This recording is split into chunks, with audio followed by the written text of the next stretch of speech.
बिस्मिल्लाहिर्रहमानिर्रहीम अस्सलाम वालेकुम viewers. Hope you are all doing well. Viewers, आज जिस टॉपिक पे हम बात करने जा रहे हैं वो है basic introduction of high court rules and orders. Viewers, जैसा कि आप जानते हैं, इस साल के आगाज़ में पंजाब में जुडिशरी के एग्ज़ाम्स कंडक्ट हुए थे और उन एग्ज़ाम्स में लाहौर हाई कोर्ट ने जो सिलेबस था उसको चेंज किया था और high court rules and orders के फर्स्ट 4 वॉल्यूम्स को जुडिशरी सिलेबस का हिस्सा भी बनाया था। So keeping in view this, ये वीडियो हर जुडिशल एस्पिरेंट के लिए तो इम्पॉर्टेंट है ही, लेकिन उसके साथ साथ ये video her student of the law और हर एडवोकेट के लिए भी इक्वली इम्पॉर्टेंट है।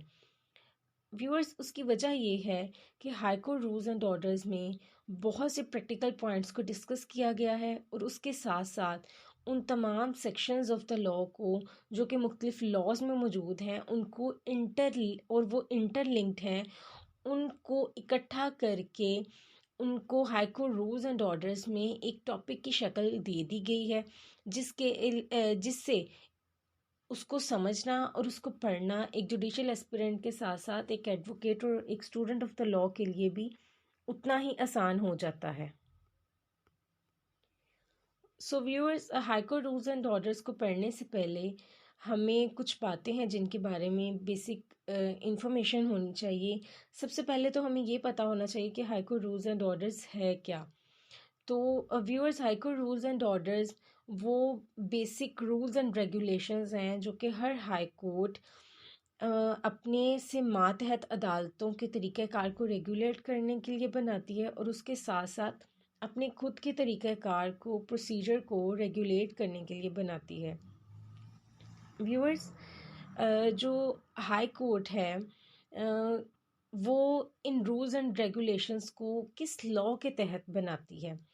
सो व्यूअर्स, आप कोड ऑफ सिविल प्रोसीजर का सेक्शन 122 उसको देखें। उसमें आपको जो लेजिस्लेचर की वर्डिंग है वो मिलेगी कि power of certain high courts to make rules, और उसमें नेक्स्ट लिखा गया है कि द हाई कोर्ट्स में from time to time after previous publication make rules regulating their own procedure and the procedure of the civil courts subject to their superintendence and may by such rules annul, alter or add to all or any of the rules in the first schedule।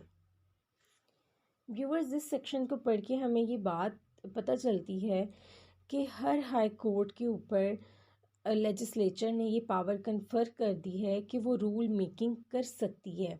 ना सिर्फ वो rule making कर सकती है बल्कि वो rules जो कि बनाए गए हैं उनको ख़त्म भी कर सकती है, उनमें तब्दीली भी कर सकती है और उनमें इजाफा भी कर सकती है।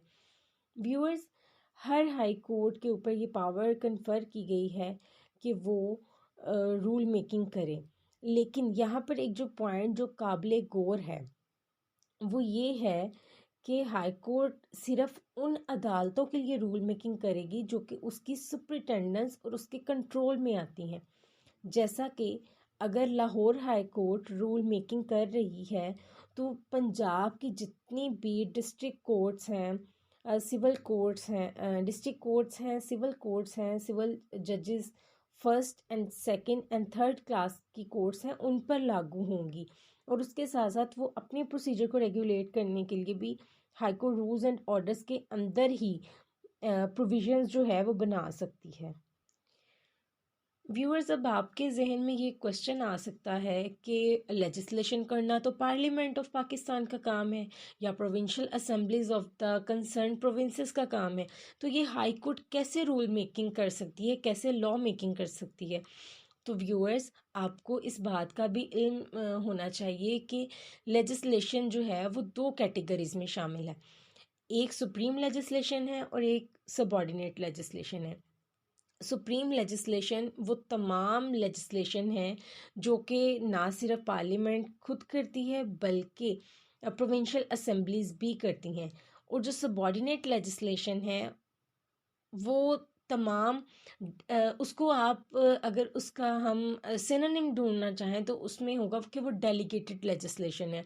दैट इज़ टू से कि सुप्रीम लेजिस्लेशन तो डेफिनेटली काम है पार्लियामेंट और प्रोविंशियल असम्बलीज़ का, लेकिन पार्लियामेंट या प्रोविंशियल असम्बली अगर कोई पावर कन्फर कर देती है किसी भी बॉडी पर या स्टैचुटरी बॉडी के ऊपर कि वो रूल मेकिंग करे या ऑर्डर मेकिंग करे, तो उस पावर को हम सबॉर्डिनेट लेजिस्लेशन की कैटेगरी में लेके आएंगे। और व्यूअर्स, उसकी एक मिसाल ये high court rules and orders हैं। और अगर हम section 122 of the code of civil procedure की तरफ दोबारा वापस आएँ, तो जो कोड ऑफ सिविल प्रोसीजर है वो ऑल दो पार्लियामेंट का पास करदा कानून है, लेकिन इसमें ही एक प्रोविज़न ऑफ द लॉ दे दी गई है in the form of section 122, और उसमें ये पावर डेलीगेट कर दी गई है हाई कोर्ट पर कि वो रूल मेकिंग कर सकती है, लेकिन उसकी एक टेरिटोरियल लिमिट्स बता दी हैं कि वो और एक सब्जेक्ट मैटर भी स्पेसिफिकली दे दिया गया है कि वो किस सब्जेक्ट मैटर के मुतल्लिक रूल मेकिंग कर सकती है, और उसकी टेरिटोरियल जुरिस्डिक्शन जहाँ तक एक्सटेंड करती है वहाँ तक ही वो रूल्स एप्लीकेबल होंगे। जैसा कि लाहौर हाई कोर्ट जो रूल्स बनाएगी वो सिर्फ पंजाब की हद तक ही लागू होंगे, यानी कि जहाँ जहाँ तक लाहौर हाई कोर्ट की एपलेट जुरिस्डिक्शन एक्सटेंड करेगी वहाँ तक ही ये रूल्स एप्लीकेबल होंगे। इसी तरह जो सिंध हाई कोर्ट है जो रूल मेकिंग करेगी, वो रूल्स जो हैं वो सिंध की प्रोविंस के अंदर तक ही काबिल अमल होंगे। इसी तरह बलूचिस्तान हाई कोर्ट अगर रूल मेकिंग करती है इस सेक्शन के तहत, तो उसके जो रूल बनाए हुए होंगे वो सिर्फ उस प्रोविंस की हद तक ही एप्लीकेबल होंगे, और इसके साथ साथ पेशावर हाई कोर्ट जो रूल मेकिंग करेगी उसके रूल्स भी सिर्फ केपीके की हद तक ही लागू होंगे। And similarly Islamabad high court भी जो रूल मेकिंग करेगी उसके भी जो रूल्स हैं वो इस्लामाबाद कैपिटल टेरिटरी की हद तक ही लागू होंगे। व्यूअर्स, इससे पहले कि हम high court rules and orders को वर्ड टू वर्ड पढ़ना स्टार्ट करें, उससे पहले कुछ टिप्स एंड टेक्निक्स हैं जिनको मैं समझती हूँ कि आपको बताना और आपके लिए उसको समझना और उस पर अमल पैरा होना बहुत ज़रूरी है। फर्स्ट ऑफ ऑल तो व्यूअर्स, आपको इंग्लिश लैंग्वेज के बेसिक स्ट्रक्चर के बारे में इल्म होना चाहिए। आपको basic sentence structure, basic grammar के बारे में इल्म होना चाहिए, क्योंकि लॉ की लैंग्वेज इंग्लिश में है। और इंग्लिश को समझे बगैर, इंग्लिश की अल्फाज को समझे बगैर हम किसी भी लॉ को सही अंदाज से उसका तर्जमा तक नहीं कर सकते हैं। इंटरप्रिटेशन तो दूर की बात है। So try to improve your English skills. Secondly, viewers, आपके पास high court rules and orders का बेयर एक्ट होना भी ज़रूरी है, क्योंकि जो जिस अंदाज से हम एक बेयर एक्ट से इन बुक फॉर्म पढ़ सकते हैं उस अंदाज से हम पीडीएफ फाइल से नहीं पढ़ सकते हैं।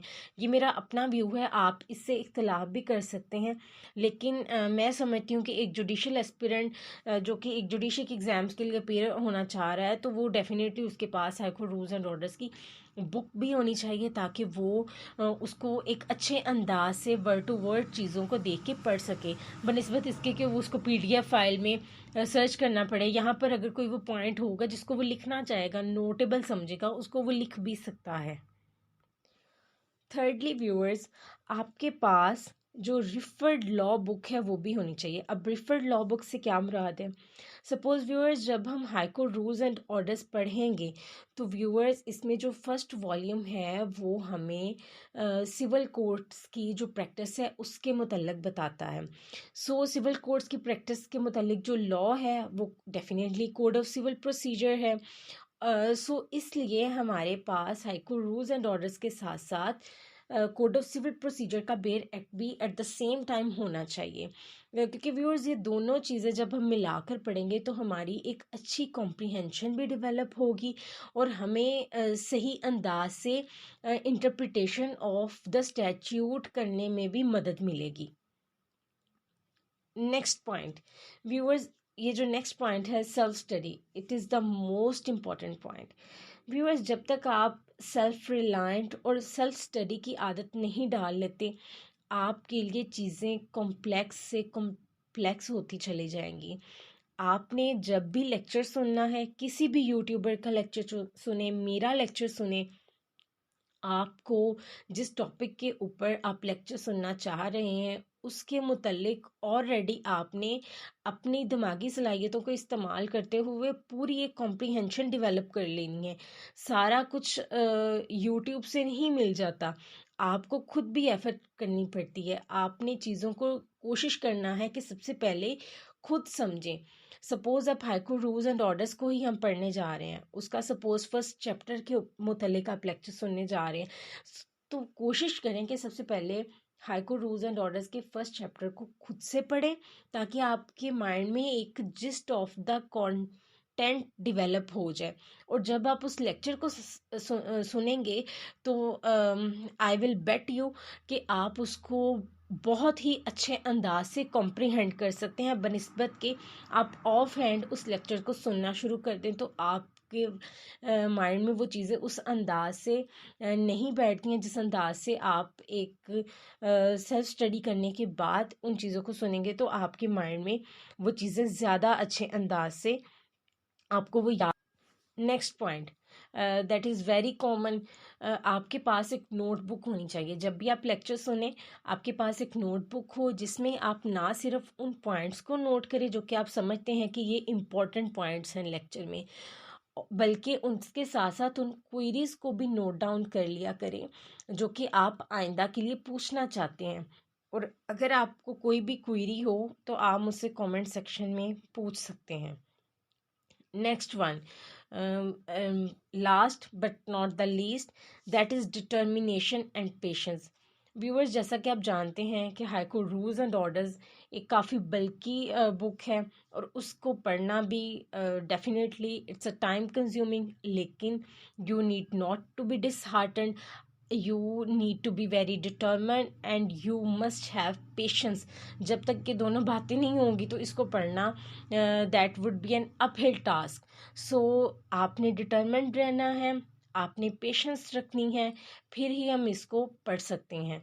व्यूअर्स, इसको पढ़ना मैं आपको एक पर्सनल मेरी एक ये राय है कि इसको पढ़ना बहुत मुश्किल भी नहीं है, अनलेस एंड अनटिल आपको सीपीसी और सीआरपीसी पर कमांड हासिल हो।